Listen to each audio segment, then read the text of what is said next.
Hello, I'm Dr. Gloria Horsley. And I'm her daughter, Dr. Heidi Horsley. Heidi and I want to welcome you to Open to Hope Conversations, the podcast.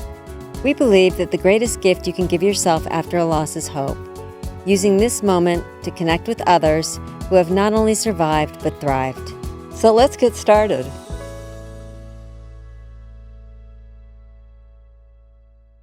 Welcome to the Open to Hope Show. I'm your host, Dr. Gloria Horsley, with my fiance and co-host, Dr. Frank Powers. Frank and I have written a book called Open to Love, The Secrets of Senior Dating, because we met after my husband passed away. And we think that there's love out there for people. All the proceeds, 100% of the book, go to the Open to Hope Foundation, again, helping people find hope after loss. Well, Frank, we have got an amazing guest on today. He's been a good friend of Open to Hope for many, many years. His name is Andy McNiel. And Andy is, he's all things to grief, loss, and kids. I mean, he's worked with the National Alliance for Children's Grief. He works with the Tragedy Assistance Program in their youth program and institute and helping people heal with our good friend, Bonnie Carroll, fabulous organization. I know him very well through the Compassionate Friends because he's doing a lot of work and consulting there. But he does it all through his fabulous group that he organized called the Satori Group. Well, Andy, thank you so much for joining us on the show today. Thank you, Gloria and Frank. And I listen, I've been not only a great friend of Open to Hope, but Gloria, a great big fan of yours, and your family and all that you do. So honored to be on here and be part of this conversation today. Well, Andy, talk to us about what bereaved kids need. My partner here, Frank, was a bereaved kid. You think about what it was like for you when you were a kid. Part of it is kind of putting ourselves in that place. You know, the first thing I would say about kids who are grieving is that they're kids first before they even look at them as grieving kids. So, kids need caring adults in their lives. Kids need people to see them. I remember with my children when they were younger, and I'd have a weekend and I'd get a chance to relax by the pool or something like that. The entire time I'm trying to relax, they're just shouting my name the whole time. Hey, Dad, watch this, right? Because they want you to see them. So when it comes to our kids, I think that's the place we start. It's paying attention to them, recognizing that they indeed grieve and validating that in their life, among all the other things that we validate them for. Validating that when we have someone in our life die, that it's hard, and what they're feeling is normal. I was kind of an introverted kid when I was in high school. So my first 2 years of high school, I was kind of like under the radar. And really, in a sense, I kind of enjoyed that, being an introvert. It really wasn't bad or anything at all. And then all of a sudden, my father dies my junior year. It was a heart attack. In the afternoon, the local minister came out of the baseball diamond. My coach called me over and said, this gentleman needs to talk to you. And that's how I found out my father had died, was the minister told me right there on the baseball diamond. So I went home, and by the time I got to the house, his body had been taken out. So really, in a sense, I think it was a blessing that I wasn't there in the house. My father killed over and died. Yeah. But it was such a shock. I mean, he was only 44 years old, and no one else in my school had a loss. I was the first one to have a parent pass away. So it was really interesting, the whole process that followed my father's death. What happened was my father's death made me a celebrity in the school.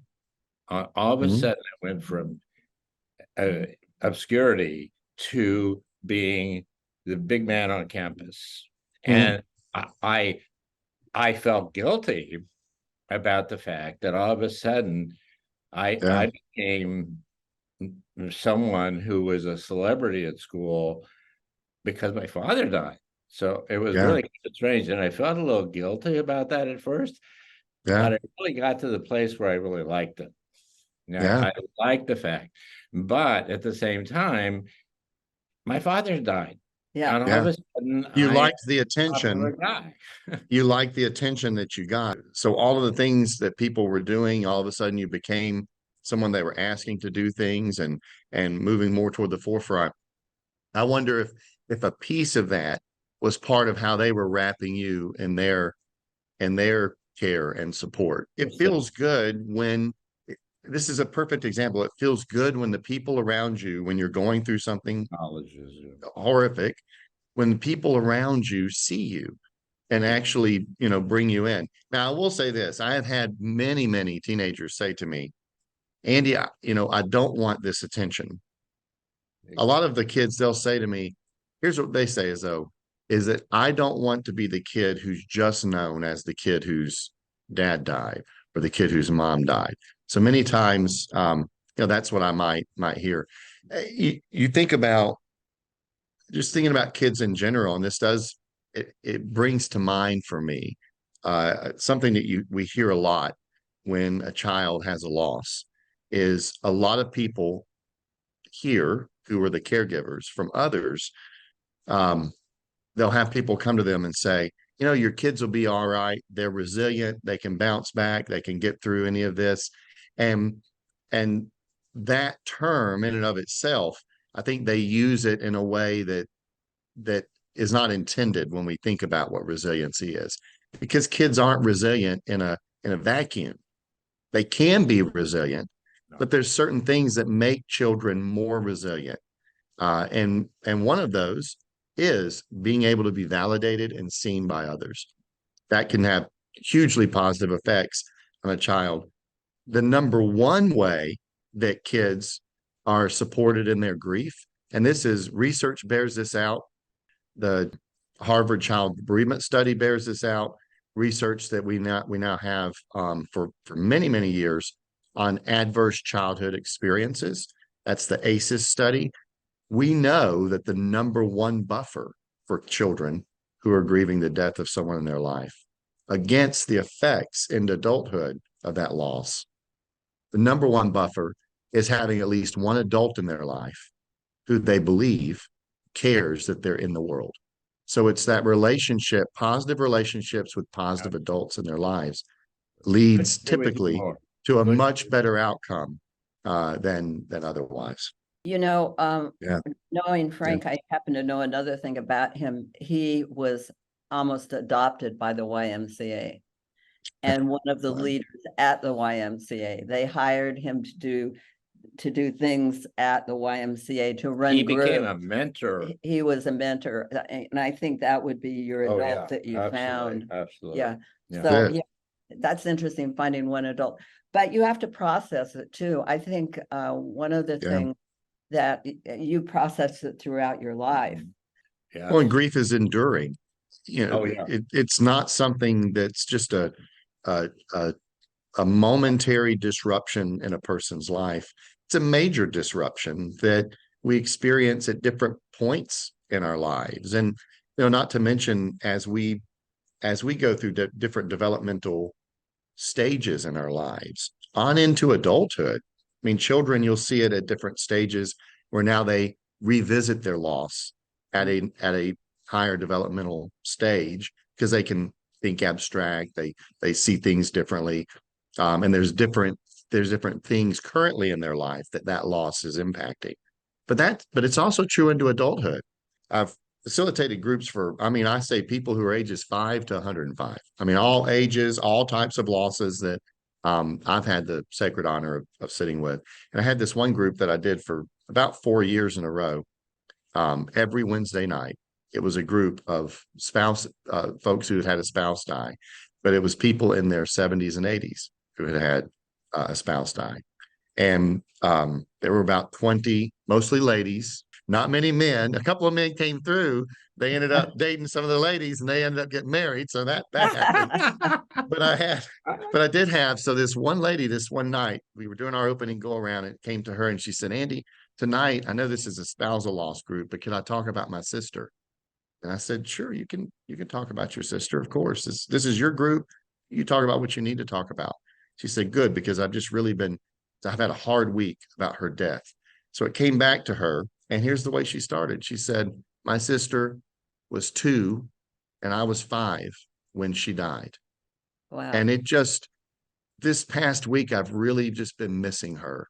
And it occurred to me this past week that my sister has really been my companion my entire life. Like that I've continued to miss her in my life and continued to hold her in my heart. So, that idea that grief isn't just a momentary thing, it's something we absorb into our lives and becomes part of who we are. And in a lot of ways, we are becoming the people we're becoming because of those experiences that we've had. If I am a parent of a bereaved child, what would be your advice to me? Well, there's a couple of things. If you were calling me and asking me, how can I help my child? How can I be supportive? The first thing you can do is to be aware that whether they're showing their grief or not, that grief exists in their life, and there are ways for you to see it and to let them know that you can see that that. Being honest with them about your feelings, letting them know, this is a difficult time for me, and it may be for you as well. And if you have any questions, opening up to your child to say, if you ever have any questions about anything, you can bring those to me. And so that leads us kind of to really the third piece of advice, and that's just to be honest. Be honest with your children. Children often find out how a person died, and they know more than what we think they know. Mhm. And when we don't tell them the truth, many times they know it anyway. And they learn that becomes a taboo subject, and I can't bring that up. If there's ways that you can continue to check in with your kids. And then I guess there is one more thing, and that is your engagement with your kids. You can engage them around the person who died. You can bring that person's name up, can share pictures and stories, meaningful stories. Those are all an important piece to it. You're not harming your child by continuing to remember your person who died, and to acknowledge that it's okay for them to remember that person and for them to honor that person as well in their life. Matter of fact, they'll thank you for it later when they become adults. Absolutely. They'll look back and they'll thank you for allowing them to continue to make that connection with that relationship that was and continues to be so important in their life, as well as your relationship. Wow, Andy, you are an amazing guy. And tell people where they can find you. You've written a book, Understanding and Supporting Bereaved Children. You've co-authored that. And how can people find you? Yeah, people can find me. You can go to the satorigroup.org is probably the easiest way to find me. Though if you go to taps.org or really any organizations I'm connected with, you'll see me pop up along those ways as well. But the easiest way is go to thesatorigroup.org. And he's a great speaker, consultant, and whatever you need in this area. And you're a great guy. And thank you so much for being on the show today, Andy. Thank you so much, Gloria. And Frank, thanks for sharing your story. And Well, this has thank been you. a great conversation. It really helped to hear your insight and understanding of that process, because, it is huge. It stays with you I'm 80 years old now, and it's still there. And Yeah. I try to honor it. Thank you very much. Yeah. Thank you. Thank you. And we want to thank everybody for joining us on the show today. And we always want to remind you at Open to Hope that if you've lost hope, please lean on ours until you find your own, and God bless. I'm Dr. Heidi Horsley. You have been listening to Open to Hope, the podcast. You can follow Open to Hope on Facebook, Instagram, and Twitter.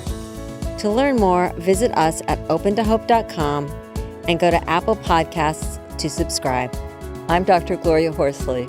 Join us again next week for another Open to Hope conversation, where we invite you to lean on our hope until you find your own.